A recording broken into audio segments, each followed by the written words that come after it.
Buenas tardes, compañeros de clase. Hoy es domingo.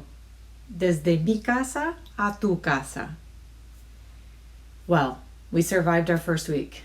I don't know about you guys, but I was exhausted at the end of the day Friday. It was certainly a real challenge taking on our classes remotely for the start of a new school year. All of us have something to share about last week, I'm sure. Technology, connectivity issues, workloads, and new classes, or simply just managing time in a different way.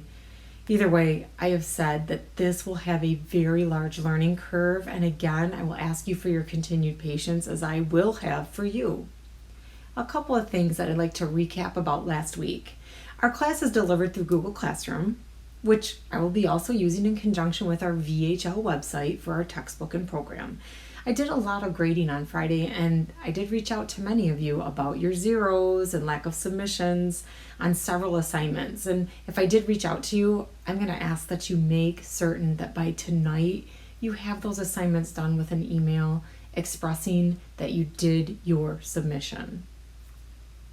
We started the week off by reviewing and by taking a look at what language proficiency is. I sent you a badge in your email because all of you have earned your proficiency badge for having gone through the activity, even though you didn't get to do it yourself, and demonstrated that you now see how language works as a progressive experience and takes practice to go from one level to the next. We then proceeded into our review vocabulary, where I presented you with our lists of words, verbs, and nouns, and I asked you to start getting reacquainted with them sooner than not. I also had you do the Frayer model slides in order to help you understand that those words can be linked to any topic whatsoever. Our theme, or our topic, as you already know, is El Yo en el Mundo Pandémico. After reviewing how to use the strategy of exploding the moment with our vocabulary throughout this course in order to speak and write more fluidly, I had you use your Frayer model of vocabulary set of cards that you prepared at home with your groups in order to start making those connections between those words and the words that you had chosen to relate them to. You then created some sort of a narrative together that became magically a very in-depth message of what you were speaking about. I have to say, I was quite impressed.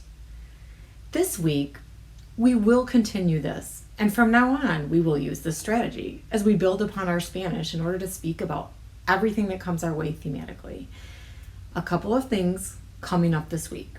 We only have 4 days this week because of the holiday weekend. I am attaching our pacing guide for you to see what is coming up.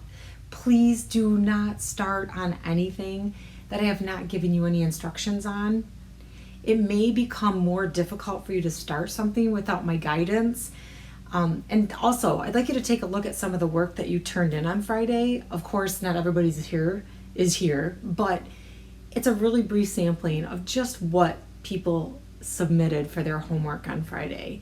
And I'm really impressed. Again, we have a good week ahead of us, I know, and lots of learning and reviewing to do. It will come, guys. It takes time. So, let's go forward with a good attitude. Adelante, con una buena actitud, y vamos a hacerla una buena semana. We're going to make it a good week. Adiós.